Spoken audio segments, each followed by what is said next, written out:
I'm Marcel Fontenot, and this is a look at headlines from the KATC TV3 newsroom for this Thursday, December 10th. We start with Pfizer's coronavirus vaccine getting the endorsement of a United States government advisory panel. The FDA still needs to make a final vote to authorize the vaccine for emergency use here in the U.S. The panel agreed the shot appears safe and effective for those ages 16 and older. And not a moment too soon, with the country marking its deadliest week since the pandemic began. More than 15,000 fatalities over the past 7 days. Well, with the third surge of COVID-19 here in Louisiana, Governor Edwards says the state will follow the CDC's plan to vaccinate healthcare workers and those living in long-term facilities. The governor expects the general public won't have access to the vaccine until late spring, but he says Louisianians must stay vigilant. There really is light at the end of the tunnel. In the short term, that light is a freight train. It's called a COVID surge coming at us, but there's also the vaccine and the promise that it holds for finally ending this pandemic.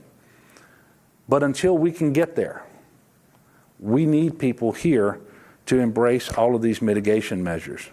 In other news, a retired Louisiana state trooper will train the Ville Platte Police Department. Mayor Jennifer Vadrine has hired Willie Williams.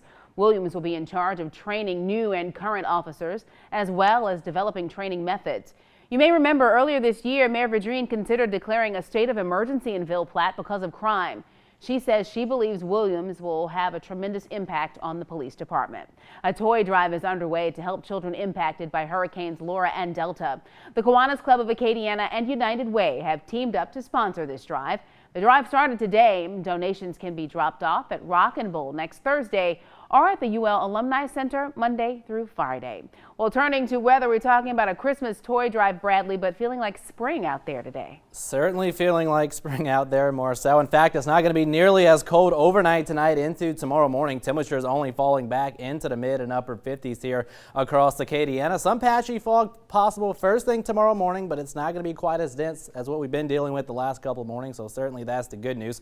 And then partly to mostly cloudy skies throughout your Friday afternoon. Another mild one, high temperatures topping out in the lower and mid 70s. Breezy at times. We'll see southerly winds anywhere from around 6 to 12 miles per hour with gusts higher than that. And an isolated shower or two will be possible late tomorrow afternoon into tomorrow evening, but better rain chances will come late Friday night into the wee hours of Saturday morning. They'll sit at around 70%. Should start to clear out a little bit for Saturday afternoon, and then rain chances ramping right back up into Sunday. So kind of a cloudy and dreary day out there with rain chances settling in to around 70%, and then we're turning much colder for the first parts of next week. We'll see high temperatures struggling to top out in the lower 50s for Monday afternoon. That'll do it for news and weather for now. For future updates, keep it tuned to TV3 and follow us on our apps.